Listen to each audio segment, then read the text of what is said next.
Hello friend, এখন আমি তোমাদেরকে একটা জিনিস দেখাবো। তো এই দেখো জিনিসটা। তো এটা হচ্ছে একটা পুঁইশাক। তো কিছুদিন আগে বাজার থেকে কিনে এনেছিলাম খাওয়ার জন্য। তো সেখান থেকে 2-3টে ডাল এখানে জলের ভিতর রেখে দিয়েছিলাম। তো রাখার ফলে দেখো কি হয়েছে, এটা থেকে নতুন নতুন গাছের সৃষ্টি হয়েছে। আর কত বড় বড় শিকড় হয়েছে, এই দেখো। তো আমার তো গাছপালা নিয়ে খুব ভালো লাগে, গাছ টাছ লাগাতে। তো এই দেখো সবগুলি থেকে, এই দেখো এটার মধ্যে ছোটো ছোটো পাতা এসেছে। তো সবগুলি থেকেই এরকম হয়েছে, শিকড় হয়েছে, এই দেখো।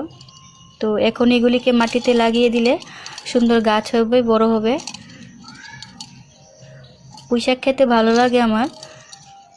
তো রেখে দিয়েছিলাম, যার জন্য আজকে সুন্দর গাছটা হয়েছে, শিকড় বের হয়েছে। এটাই দেখাতে আসলাম তোমাদেরকে।